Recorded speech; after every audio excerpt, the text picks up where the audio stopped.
Hello, good morning, and welcome to the lecture on Section 52, that is Lis Pendens, under the Transfer of Property Act 1882 by Focal Point Law Classes and Research Center. In this lecture, we plan to cover the entire topic of Section 52. In this lecture, we shall be covering the entire topic of Section 52. Therefore, we shall cover the following subtopics. Number 1, we shall understand the meaning of the word lis pendens and the objective or the rationale behind the existence of lis pendens. हम पहले लिस pendens का meaning समझ लेंगे और ये जानेंगे कि section 52 यानी कि लिस पेंडेंस टीपी एक्ट में क्यों included है, what purpose does it serve. Next, we shall understand the essential elements that must be present for section 52 to become applicable. Next, we shall look at the legal effect of section 52. Section 52 apply होने के बाद क्या होता है ये समझने की कोशिश करेंगे. महाराष्ट्र और गुजरात ने सेक्शन 52 अमेंड किया है, वो अमेंडमेंट्स क्या है ये भी हम देखेंगे. And finally, Number 4, we shall discuss some important cases pertaining to this topic. सारे के सारे केसेस एक साथ डिस्कस नहीं किए जाएंगे, जो केस जहां रेलेवेंट होगा वही डिस्कस किया जाएगा. Let us start this lecture by understanding the meaning of the word lis pendens. Lis pendens is a Latin word which means during the pendency of a suit. Lis is a suit and pendens indicates the pendency of a suit before a competent court. So, what is the meaning of the phrase lis pendens? What does the doctrine of lis pendens say? Very simply, during the pendency of a suit before a competent court, the property or the subject matter of the suit, which is a property, cannot be transferred by any of the parties to the suit, except with the leave or with the permission of the court. This is the meaning of the word lis pendens. The principle of lis pendens that we saw in the previous slide is encapsulated or enshrined in the Transfer of Property Act in the form of section number 52. Now, it is a good time to understand the objective or the rationale behind the existence of section 52. It is a good time to ask the question, why does section 52 exist at all? What purpose does it serve? In order to answer that question, let us take help from an illustrative example. Suppose you have a brother B and there is an ongoing dispute between you and your brother related to the ownership of some property. Both of you claim to be the owner. Now assume for a moment that the property in question is in your brother's possession, and your brother sells it off to a third party, say his friend, who is known by the name C. So, the suit comes to an end and the suit is decreed by the competent court. The court orders that B should vacate the said property in your favor and that you are the rightful owner of the said property. However, in the meanwhile, B has already sold that property to C and he files a statement in the court stating that he is no longer the owner of the said property and therefore he cannot follow or execute the orders which are passed by the court. Now what will happen in such a case? You will be forced to file another suit for recovery of possession and declaration of title against C. Now just imagine what will happen if C sells off the property when the suit between you and C is still pending. Whenever an order is passed by a court in such a suit, the order is said to become infructuous, which means that the order cannot come to fruition and the plaintiff, that is you, shall be forced to commence your proceeding again and again and again against every new owner. This will lead to endless litigation and unlimited amount of vexation and harassment for you who is the plaintiff. Therefore, transfer or allowing the transfer of a property during the pendency of a suit is not in favor of either the plaintiff or the government. It is not in favor of the plaintiff because you shall be forced to file a suit again and again and again against every new transferee, and the government shall be forced to decide each and every suit which is filed in this endless cycle of litigation. Therefore, allowing transfer of properties during pendency of a suit is against both public policy and private individual interests. I hope that the rationale behind the existence of Section 52 is crystal clear following this illustrative example. Before we dive deep into the details of Section 52, it is important to understand certain state amendments. Section 52 of the Transfer of Property Act 1882 has been amended for the states of Maharashtra and Gujarat. Please remember that before the reorganization of states along linguistic lines, the states of Maharashtra and Gujarat were combined into just one state, which was known as the Bombay state. Now, Section 52 was amended by Act number 4 of 1939, passed by the Bombay State Legislature. According to this amendment, Section 52 shall only be applicable if a notice relating or pertaining to the ongoing dispute or proceeding has been registered with the appropriate registrar under Section 18 of the Registration Act. However, there was a twist. According to Section 2 of the previously stated Act number 4 of 1939, this rule, that is, the requirement of registration of notice pertaining to an ongoing proceeding or a suit, was only applicable within the limits of Greater Bombay. Now, Greater Bombay is roughly equivalent to the modern Mumbai metropolitan area. Therefore, the position was that registration of a notice regarding the pendency of a suit was required within the limits of Greater Bombay for Section 52 to be applicable. Outside the limits of Greater Bombay, there was no requirement for registration of a notice under Section 18 of the Registration Act for the principle of lis pendens to become applicable.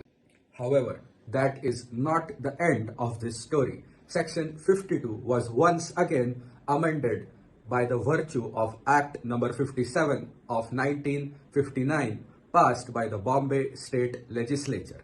By the virtue of this amendment, the requirement of the registration of a notice pertaining to an ongoing proceeding or a dispute was extended all over the state of Bombay.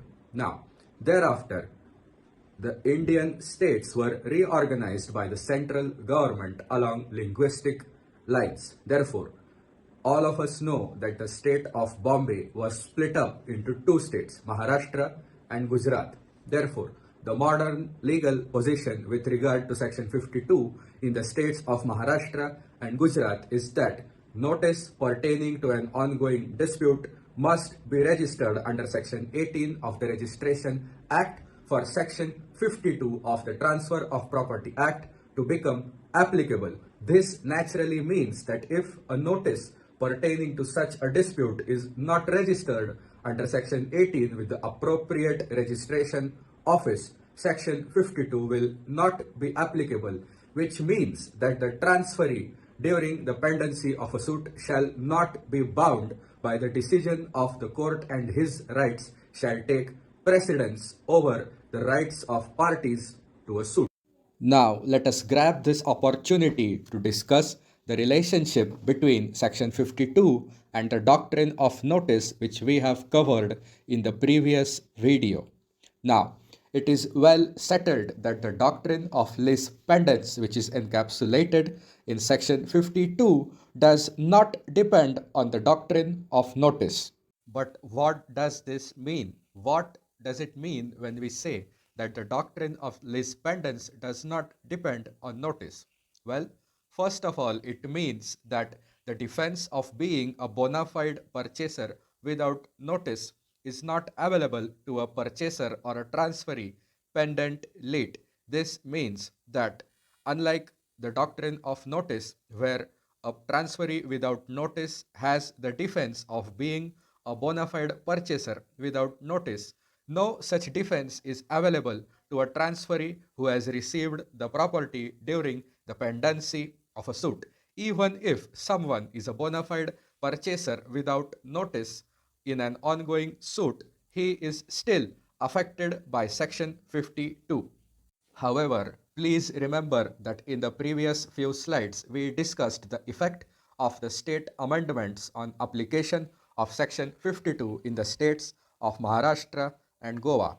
The effect of those amendments is that in the states of Maharashtra and Goa, application of Section 52 does depend upon registration of a notice as per Section 18 of the Registration Act. Therefore, the final legal position is that, apart from the states of Maharashtra and Gujarat, for the rest of India, the doctrine of lis pendens does not depend on notice. For the states of Maharashtra and Gujarat, it does depend on notice if it has been registered under Section 18 of the Registration Act. Now, let us try and understand the essential elements of Section 52. Let us try and understand the elements that must be present for Section 52 to become applicable. Those elements are: number 1, there should be a suit which is pending.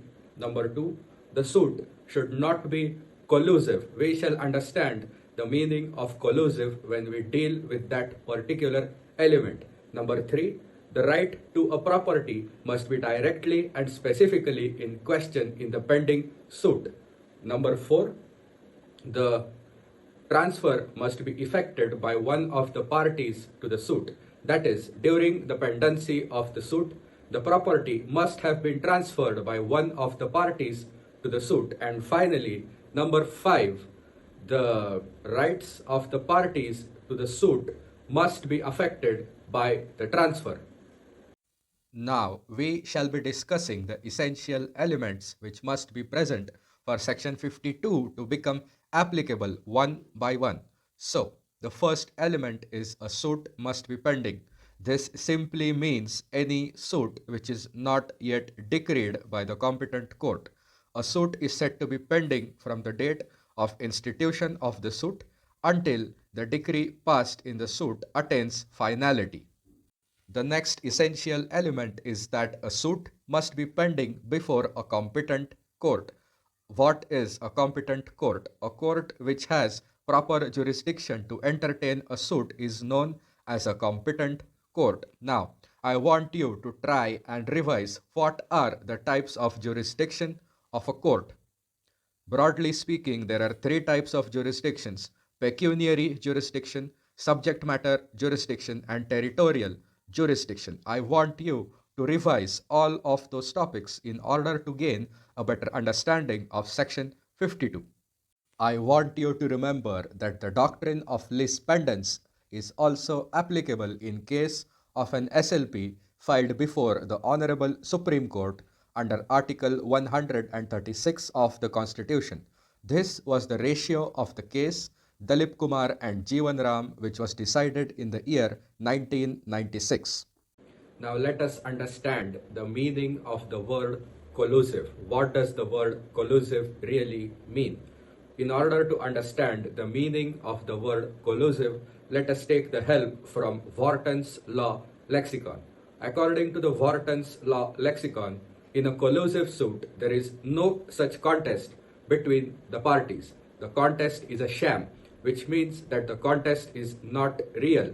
On the other hand, in case of a fraudulent suit, the contest is not a sham, that is, the dispute between 2 parties is not a sham, but it is very much real.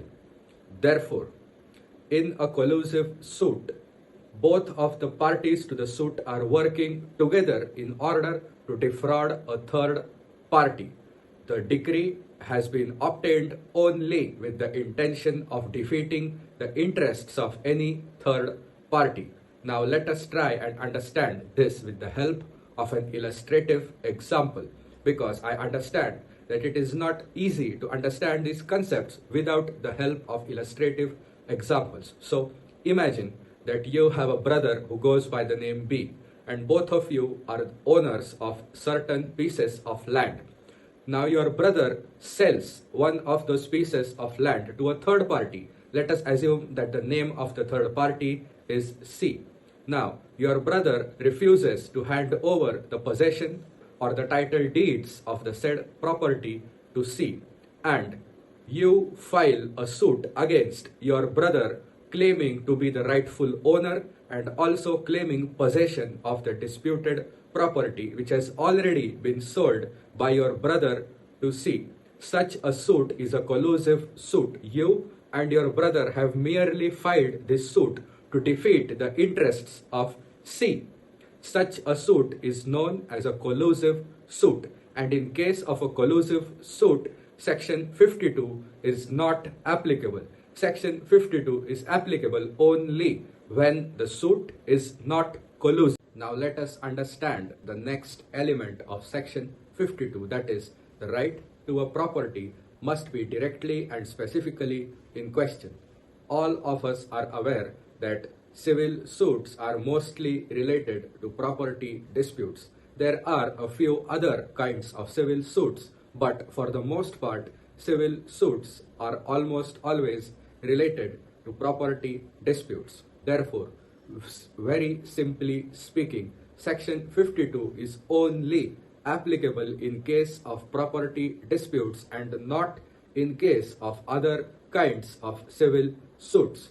Now, what are some of the rights which can be the subject matter of a suit for Section 52 to become applicable? Obviously, they can include the right of ownership or leasehold rights. What are some of the other rights which may form part of a suit where Section 52 is applicable? They are right of way over a particular land, the right to graze cattle on a particular field or a meadow. Number 3, the right to draw water from a particular well. And number 5, the right to receive maintenance out of a particular property can also be the subject matter of a suit where Section 52 is applicable. This is a good time to discuss an important case. Case का नाम है supreme general films exchange and Maharaja Brajnath Singh Deo. So, this case involved a movie theater. The movie theater was owned by the Bhatiyas. Bhatia ने दो लोगों से कर्जा उठाया. पहले बैंक से कर्जा उठाया और फिर एक महाराजा थे जिनका नाम था महाराजा ब्रजनाथ सिंह देव, उनसे भी कर्जा उठाया. So, Bhatia was involved in an unconscionable transaction. So, क्या हुआ? The bank sued the Bhatiyas for repayment of loan and the theatre was attached as a consequence. Bhatiyas के लिए बैंक का कर्जा भारी हो गया और इसलिए वो थिएटर अटैच हो गया कर्जा रीपेमेंट करने के लिए. अटैचमेंट के बाद ऑक्शन सेल हुआ और उस ऑक्शन सेल में महाराजा ने थिएटर खरीद लिया, which means that the Maharaja was the auction purchaser. अब आता है कहानी में ट्विस्ट. वो जो थिएटर था वो कोई और ही चला रहा था और वो थिएटर उसके पोजेशन में था, मतलब थिएटर पे लीज होल्डर का कब्जा था, भाटिया का कब्जा नहीं था. तो भाटिया बहुत चालाक इंसान था. थिएटर अटैच होने के बावजूद उसने लीज रिन्यू करवाई. The theatre was attached in 1952 and the lease was renewed in 1954, that is 2 years after the theatre was attached for repayment of loan. So, in short, Bhatia tried to cheat the Maharaja. Maharaja sued for declaration that the lease renewed in 1954 was invalid because of Section 52. Section 52 के कारण 1954 का lease invalid था, ऐसा महाराजा ने दावा किया. So, let us find out what happened in this case. What was the result? What was the decision of the court? So, leaseholder का दावा था कि 1954 में नया लीज नहीं हुआ. No new lease was created in 1954 according to the leaseholder, that is the Supreme General Films Exchange. They claimed that it was a mere renewal of a pre-existing lease between Bhatiyas and themselves. This contention was not accepted by the courts. It was held that a new lease was created in 1954 during the pendency of a suit.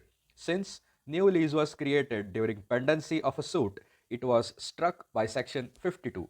It was voidable at the option of the Maharaja.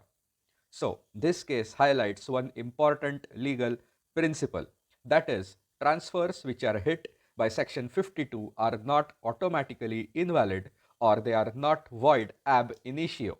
they can become invalid at the option of any of the parties to the suit. This means that any transfer which is hit by Section 52 is valid unless one of the parties sues for declaration that such a transfer is invalid.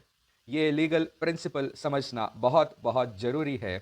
It is extremely important to understand the difference between void ab initio and voidable at the option of the parties. Students काफ़ी time इस principal में confuse हो जाते हैं. Therefore, I recommend that you pause this video and carefully read the legal principle which has been reproduced for your convenience only. Now, let us try and become familiar with the second last essential element which must be present for section 52 to become applicable. And that element is the property has been transferred or dealt with by any party to the suit. Now, strictly speaking, section 52 is only applicable in case of transfers as defined under Transfer of Property Act 1882. Now, this is a good time to revise what is defined as transfer or what can be considered to be a transfer under the Transfer of Property Act 1882. Only a sale, a gift, a mortgage, a lease, or an exchange can be classified as a transfer under the Transfer of Property Act 1882. Strictly speaking, according to Section 52, Lis Pendens should not be applicable in case of involuntary transfers like auction sales. However, we saw previously that Section 52 embodies a principle of equity, justice, and good conscience. This means that even if Section 52 specifically is not applicable, the broad principle of Lis Pendens, that is, a restriction on transfer of property during pendency of a suit, can become applicable in case of involuntary transfers. Therefore, now it is well settled that in case of involuntary transfers, the principle of lis pendens is applicable because it is a principle of equity, justice, and good conscience, even if Section 52 specifically is not applicable. Let us take this opportunity to understand a few examples of involuntary transfers where the principle of lis pendens has been held to be applicable. The principle of lis pendens has been held to be applicable in case of auction sales under the Land Improvement Scheme in the case of Jairam Mudaliar and Ayyaswamy. Next, the principle of lis pendens has also been held to be applicable in case of attachment and sale of property for repayment of a mortgage. This was the ratio of the court in the case of Samarendra Nath Sinha and another and Krishna Kumar Nag, which was decided in the year 1966.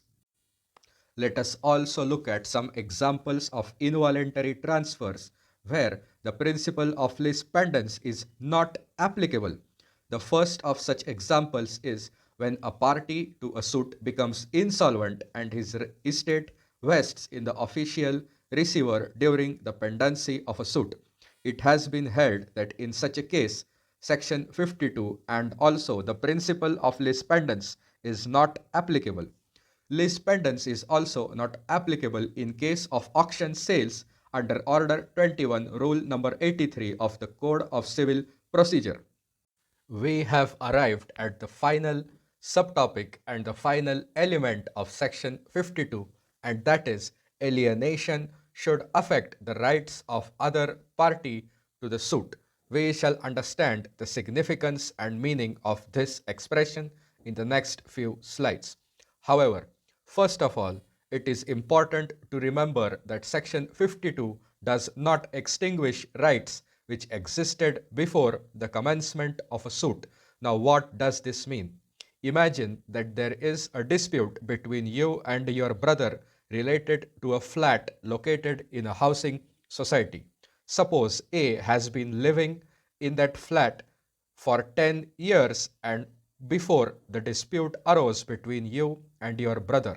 Now, the tenancy rights or the leasehold rights that are held by the tenant have been created before a dispute arose between you and your brother. Therefore, the tenancy rights of the tenant shall not be affected by the decision which is rendered in the dispute between you and your brother.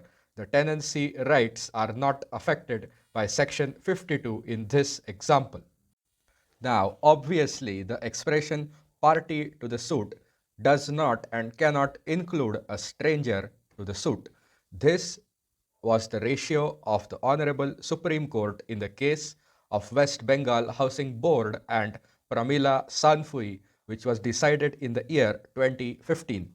Now, the question arises that what is the position of a transferee who has received certain property during the pendency of a suit relating to that property? What is his legal position? What are his rights?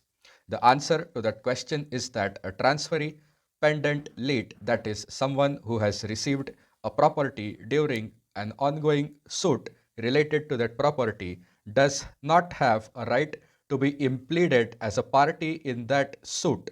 Inclusion or exclusion of the transferee as a party depends on the discretion of the court.